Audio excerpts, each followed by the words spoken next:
여러분 최근에 환율 확인해 보셨나요? 지금 원달러 환율이 1,500원을 돌파했습니다. 이게 17년 만에 처음이에요. 마지막으로 이 수준이었던 게 2009년 글로벌 금융위기 때입니다. 그때가 어떤 시기였냐면 전 세계 은행이 줄줄이 파산하고 주식시장이 반토막 나던 때예요. 그런 공포의 시기 이후 처음으로 환율이 1,500원을 넘어선 겁니다. 이게 숫자만 올라간 게 아니에요. 저는 다음 주에 미국 동부로 2주 출장을 가야 하는데요. 퇴근 후 바에서 맥주 한 잔 시키면 7달러에 팁까지 해서 15,000원이에요. 맥주 한 잔에 15,000원이라니 생각만 해도 아깝습니다. 그리고 이건 저만의 문제가 아닙니다. 해외 직구 가격이 오르고 있고 수입 식료품 값이 뛰고 있고 넷플릭스 구독료가 체감적으로 비싸지고 있고 유학비 송금하는 부모님들은 비명을 지르고 있는 상황이에요. 오늘 영상에서는 환율 1,500원이 우리 일상에 얼마나 영향을 미치는지 구체적인 숫자로 하나하나 보여드리고 지금 당장 실행할 수 있는 방어, 전략까지 남김없이 정리해드리겠습니다. 원달러 환율 1,500원이라는 숫자, 이걸 그냥 좀 올랐네 하고 넘길 수 있는 수준이 아닙니다. 17년 만에 최고치예요. 마지막으로 이 수준을 찍은 건 2009년 3월입니다. 전 세계가 금융위기로 패닉에 빠져있던 바로 그때요. 환율이 오른다는 건 뭘 의미하냐면 원화의 가치가 떨어진다는 뜻이에요. 쉽게 설명드릴게요. 똑같은 1달러를 사는데 예전에는 1,100원이면 충분했거든요. 그런데 지금은 1,500원을 내야 합니다. 이걸 비율로 따지면 원화 가치가 36%나 하락한 겁니다. 같은 물건을 사는데 돈을 36%나 더 내야 한다는 거예요. 지갑에서 나가는 돈이 3분의 1 이상 늘어난 셈이죠. 그런데 더 무서운 게 있습니다. 이게 일시적일 가능성이 낮다는 거예요. 중동 사태가 장기화되면서 1,400원에서 1,500원대가 새로운 정상 수준이 될 수 있다는 전망이 나오고 있거든요. 경제학에서는 이걸 뉴노멀이라고 합니다. 우리가 적응해야 할 새로운 기준이라는 뜻이에요. 최악의 경우에는 1,600원까지 갈 수 있다는 분석까지 나오고 있습니다. 단기간에 내려올 거라고 낙관하기 어려운 상황이에요. 그래서 지금 이 시점에서 환율에 대해 제대로 이해하고 대비하는 것이 정말 중요합니다. 그러면 환율이 이렇게까지 올랐을까요? 원인이 하나가 아니라 세 가지가 동시에 작용하고 있습니다. 첫 번째 원인은 중동 전쟁입니다. 미국과 이란 전쟁이 격화되면서 전 세계의 돈이 안전자산으로 몰리고 있어요. 전쟁이 나면 투자자들은 불안해하면서 가장 안전한 곳에 돈을 넣으려고 합니다. 그 안전한 곳이 바로 미국 달러예요. 세계에서 가장 강한 나라의 화폐니까요. 달러를 사려는 수요가 폭증하면 달러 가치가 올라가고 상대적으로 원화 가치가 떨어지는 겁니다. 특히 호르무즈 해협 봉쇄 우려까지 나오면서 안전자산 선호가 극대화된 상황이에요.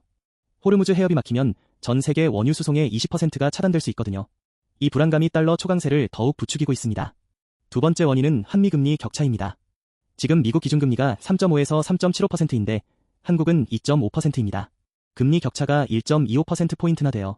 이게 무슨 의미냐면 같은 돈을 은행에 넣어도 미국 은행이 이자를 더 많이 준다는 거예요. 당연히 투자자들은 원화를 팔고 달러를 사겠죠.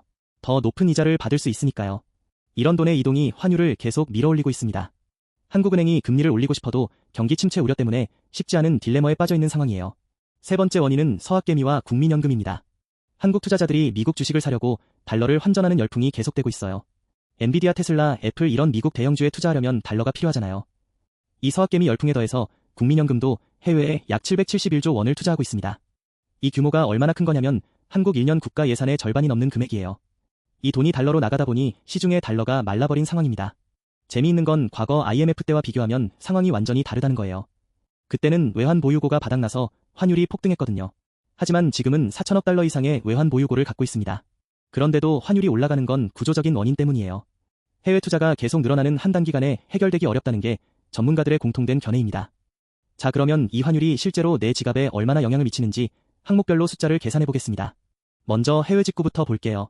아마존에서 50달러짜리 상품을 산다고 하면 환율 1,100원일 때는 55,000원이었는데 지금 1,500원이 되니까 75,000원입니다. 똑같은 물건인데 2만 원이나 더 비싸졌어요. 아이폰이면 더 충격적입니다. 999달러짜리 아이폰이 약 110만 원이던 게 지금은 150만 원 가까이 됩니다. 같은 아이폰인데 40만 원 차이가 나요. 매달 결제되는 구독 서비스도 만만치 않습니다. 넷플릭스 프리미엄 요금이 24.99달러인데 27,000원이던 게 37,000원으로 올랐어요. 매달만 원씩 더 나가는 겁니다. 연간으로 치면 12만 원이에요. 채트 GPT 플러스도 20달러인데 22,000원이던 게 3만 원이 됐습니다. 이것저것 합치면 구독료만으로도 매달 수만 원씩 추가 지출이 발생합니다. 유학생이 있는 가정은 훨씬 심각해요. 월 3,000달러를 송금한다고 하면 330만 원이던 게 450만 원입니다. 매달 120만 원을 더 보내야 하는 거예요. 1년이면 1,440만 원이 추가로 필요합니다. 수입 식료품 가격도 체감이 확 옵니다. 커피 원두 수입가가 5년 전 대비 380% 올랐고요. 수입 소고기는 60% 상승했습니다. 항공 유료 할증료는 정말 충격적인데 미주편도 기준으로 99,000원이었던 게 30만 3천원이에요. 무려 3배가 됐습니다. 왕복이면 60만 원이나 더 내야 하는 거예요. 여기까지가 직접적인 영향이고 간접적인 영향도 있습니다.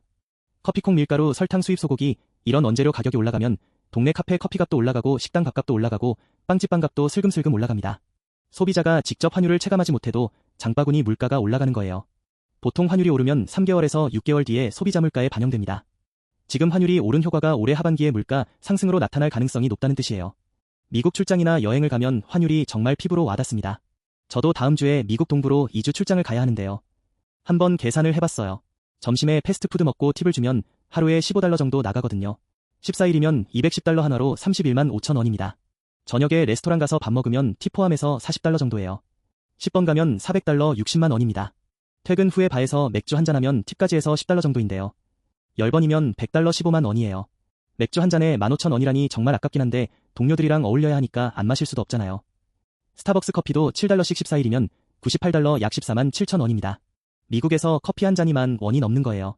이렇게 식비만 합쳐도 약 121만 원이에요. 여기에 우버 택시비가 하루 $30씩 14일이면 63만 원, 지하철 메트로카드가 주 $33씩 2주면 10만 원, 세탁비 간식비까지 더하면 2주 출장 추가 지출이 약 206만 원입니다. 항공비랑 숙박비는 빼고요. 그런데 이게 환율 1,100원이었다면 약 150만 원이면 충분했어요. 환율 차이만으로 56만 원을 더 쓰는 겁니다. 여행객도 마찬가지입니다. 뉴욕 왕복 항공권 유료 할증료만 왕복 60만 원이 나가고요. 현지 일주일 체류비를 합치면 환율 차이만으로 30만에서 50만 원을 더 쓰게 돼요. 환율 1,500원 시대에 미국에 간다는 건 모든 지출에 환율 할증료가 자동으로 붙는 것과 같습니다. 환율이 떨어질 때까지 손 놓고 기다릴 수는 없잖아요. 지금 바로 실행할 수 있는 방어 전략 4가지를 알려드릴게요. 첫 번째 전략은 해외 구독 서비스 정리입니다. 먼저 매달 달러로 자동 결제되는 서비스들을 한번 쭉 점검해보세요. 넷플릭스, 유튜브, 프리미엄, 채트 GPT 플러스 어도비 의외로 여러 개 쓰고 계실 거예요. 원화 결제 플랫폼으로 대체할 수 있으면 바꾸시고요. 진짜 안 쓰는 건 과감히 해지하세요. 월 1만 원이라도 12개월이면 12만 원 아끼는 겁니다. 이게 작아 보여도 쌓이면 큽니다. 두 번째 전략은 해외 직구 타이밍 조절입니다. 당장 급하지 않은 해외 직구는 미루세요. 환율이 1,500원에서 1,400원으로만 떨어져도 $100 상품 기준 1만 원을 아낍니다. 물론 환율이 더 오를 것 같으면 빨리 사는 게 나을 수도 있어요. 중요한 건 환율 추이를 확인하고 판단하는 습관을 기르는 겁니다. 이제는 해외 직구도 환율을 보고 타이밍을 잡아야 하는 시대가 됐어요. 세 번째 전략은 항공권 선발권입니다. 이건 의외로 모르시는 분이 많은데요. 유료 할증료는 탑승일 기준이 아니라 발권일 즉 결제일 기준입니다. 다음 달에 유료 할증료 인상이 예고되면 이번 달 안에 항공권 결제를 마쳐야 해요. 이것만 알아도 미주 왕복 기준으로 한 달 차이로 40만 원 이상 절약할 수 있습니다. 비행기 타는 날짜는 같은데 언제 결제하느냐에 따라 수십만 원이 왔다 갔다 하는 거예요. 네 번째 전략은 환전 분할 매수입니다. 출장이나 여행이 예정되어 있다면 한 번에 전부 환전하지 마세요. 여러 번 나눠서 환전하는 겁니다. 주식에서 분할 매수하는 것과 똑같은 원리예요.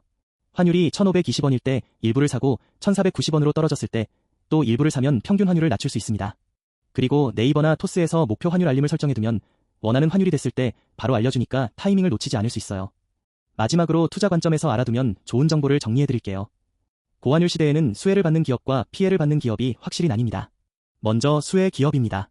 달러로 매출을 올리는 수출 기업들이에요. 삼성전자, SK하이닉스 같은 반도체 기업, 현대차, 기아 같은 자동차 기업이 대표적입니다. 이 회사들은 물건을 해외에 팔고 달러로 돈을 받잖아요. 그 달러를 원화로 환산하면 환율이 높을수록 이익이 늘어나니까 실적에 긍정적인 영향을 줍니다.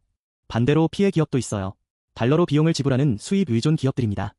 저비용 항공사는 항공유를 달러로 결제하고 음식료 기업은 밀가루, 설탕, 원두를 거의 100% 수입에 의존하거든요. 환율이 오르면 원가가 폭등하면서 실적이 악화될 수밖에 없습니다. 해외 주식에 투자하고 계신 서학개미 분들한테 좋은 정보 하나 드릴게요. 정부가 환율 방어를 위해 국내 시장 복귀 계좌라는 혜택을 만들었습니다. 영어로는 RIA라고 하는데요. 해외 주식을 팔아서 5월 말까지 국내 주식으로 갈아타면 해외 주식 양도소득세를 100% 비과세 받을 수 있어요. 양도소득세가 꽤 크거든요. 수익의 22%를 세금으로 내야 하는데 이걸 면제받을 수 있다는 겁니다. 게다가 환율이 높은 지금 달러 자산을 원화로 전환하면 환차익도 챙길 수 있으니까 일석이조 전략인 셈이에요. 그리고 환율이 떨어질 시그널은 두 가지를 주시하시면 됩니다. 첫째, 중동 휴전 협상이 진전되는 것입니다. 전쟁 리스크가 줄어들면 안전자산 선호가 완화되면서 유가와 환율이 동시에 하락합니다. 둘째, 한국 국채 WGBI 편입 효과예요. 외국인 자금이 한국 국채를 사러 한국에 들어오면 달러 공급이 늘어나니까 환율이 내려갈 수 있습니다. 이 두 가지 뉴스가 나오면 환율 방향이 바뀔 수 있으니까 관심을 갖고 지켜보시면 좋겠습니다. 정리하겠습니다. 환율 1,500원 시대는 한마디로 모든 지출에 보이지 않는 세금이 붙는 것과 같습니다. 수입품을 사든 해외여행을 가든 넷플릭스를 보든 커피를 마시든 우리 생활 곳곳에 영향을 미치고 있어요.